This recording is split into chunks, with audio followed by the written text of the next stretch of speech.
అదే నా Hari sir phone చేసింది.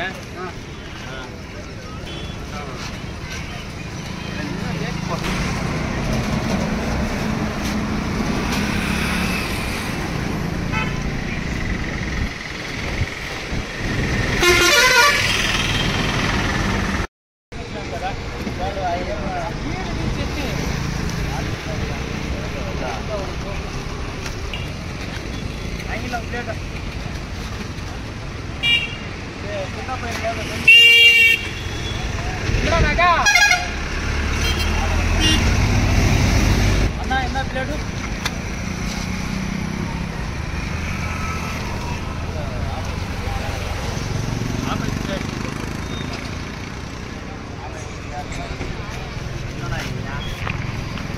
అన్నా 15 ఉన్నాయి కదా వాళ్ళు వేసుకోరా రే కారు వాడు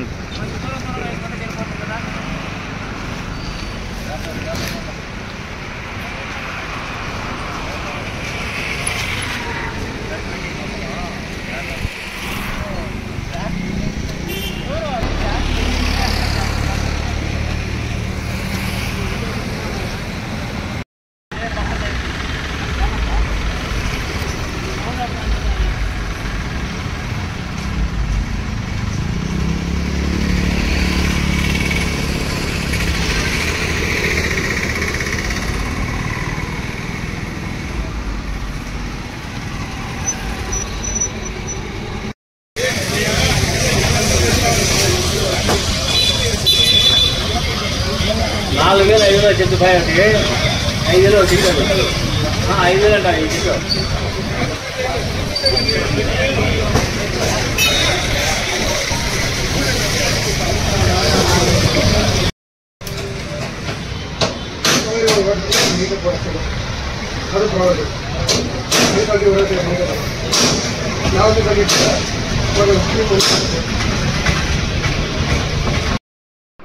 అందరికీ నమస్కారం. కుప్పం పురపాలక సంఘ పరిధిలో డివైడర్లు, జంక్షన్లు, రోడ్లకు ఇరువైపులా అన్ని ప్రాంతాల్లో కూడా కడియమ్మ నుంచి తీసుకొచ్చిన చాలా ఖరీదైన మొక్కలు నాటాము.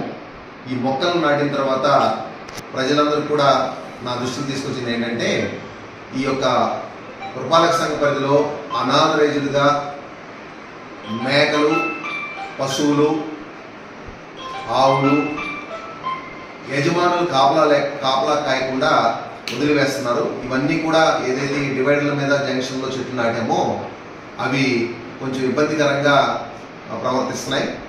వాటిని ఈ మేకలు, పశువులు యజమానులకి నా విజ్ఞప్తి ఏంటంటే, అనాథరైజ్డ్గా ఈ యొక్క మేకలను వీధుల్లో వదలవద్దు. మీరు వాటిని జాగ్రత్తగా కాపలా కాల్చుకొని పురపాలక సంఘ పరిధి దాటిన తర్వాత ఎక్కడైనా ఫారెస్ట్ కానీ పొలాలకు కానీ తీసుకెళ్ళి మేపుకోవాలి. అలా వదిలి ప్రజల్ని ఇబ్బంది పెట్టకూడదు. ఈ పూల మొక్కలు కానీ వీధుల్లో, తర్వాత డివైడర్ల మొక్కలు కానీ అవి తినేదానికి ప్రయత్నం చేస్తున్నాయి. దయచేసి నా యొక్క విజ్ఞప్తి, మరొకసారి ఇది రిపీట్ అయితే ఆ యొక్క జంతువుల యజమానులపై చర్యలు తీసుకుంటాము. మరియు చట్టబద్ధంగా ఆ జంతువులను అనాథరైజ్ వదిలివేస్తే పట్టి బంధన తొట్టెలు పెట్టి వాటిని చట్టబద్ధమైన ఆక్షన్ వేయడానికి అవకాశం ఉన్నది. దయచేసి ఆ పరిస్థితి ఎవరు కూడా తీసుకురావద్దు. సుమారు 60-70 వేల మంది ప్రజలు ఉన్నారు కుప్పం పురపాలక సంఘ పరిధిలో. ఈ 10 మంది 15 మంది ఈ యొక్క యజమానుల వల్ల ఈ చెట్లు కానీ ప్రజలకు కానీ ఎక్కడ కూడా ఇబ్బంది రాకూడదు. దయచేసి ఆ యొక్క పశువుల యాజమానులకి నా యొక్క విజ్ఞప్తి, దయచేసి అట్టి పరిస్థితుల్లో కూడా అనాథరైజ్లు వదలవద్దు. మీరు చక్కగా పక్క నుండి కాపలా కాసుకొని పురపాలక సంఘ పరిధి దాటిన తర్వాత మాత్రమే ఈ యొక్క పశువుల్ని, మేకల్ని మేపుకోవాలని విజ్ఞప్తి చేస్తున్నాం.